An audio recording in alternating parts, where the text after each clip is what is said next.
আবির গতকালই আমরা দেখেছিলাম ইডি একেবারে আদালতে নথিপত্র দিয়ে দাবি করেছিল যে জয় কামদার, যাকে ইতিমধ্যেই তারা 7 দিনের হেফাজতে পেয়েছে, কিভাবে তার সঙ্গে একেবারে সে প্রভাব খাটিয়েছিল এবং জমি সংক্রান্ত কিভাবে পুলিশের প্রভাবকে কাজে লাগিয়ে জমি জবরদখল করত এই শান্তনু সিনহা বিশ্বাস। সেক্ষেত্রে এখন ইডির তরফ থেকে আর কি কি জানা যাচ্ছে?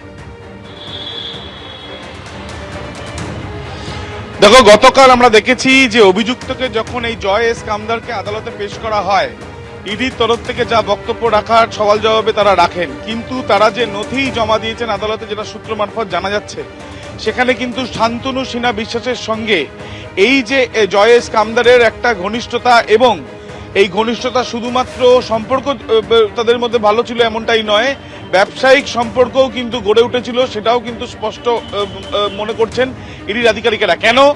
তার কারণ হচ্ছে স্পষ্টত সেখানে নথি দিয়ে জানানো হচ্ছে যে পুলিশের ইনফ্লুয়েন্স, পুলিশের অর্থাৎ পুলিশ হিসাবে তার যে প্রভাব রয়েছে, সেই প্রভাব খাটিয়ে, সেই প্রভাবকে শান্তনু সিনহা বিশ্বাসের সেই প্রভাবকে খাটিয়ে এই জয় এস কামদার তার শান্তনু সিনহা বিশ্বাসের তিনিও অবগত এই বিষয়ে, এবং এই জয় এস কামদার সে জমি অধিগ্রহণ বা জমি দখলে সে কিন্তু দখল করার চেষ্টা করেছে বা দখল করেছে, এবং তার সাথে সাথে একাধিক তথ্য সেখানে দেওয়া হয়েছে। এবং সেখানে স্পষ্টত যেটা বলা হচ্ছে, মোডাস অপারেন্ডিটা কি? মোডাস অপারেন্ডি হচ্ছে কলকাতা শহরের বিভিন্ন জায়গায় যে মূলত তিন ধরনের জমিকে তারা টার্গেট করত। প্রথম, যে জমির মালিক এই স্টেটে নেই বা ভিন রাজ্যে চলে গিয়েছে।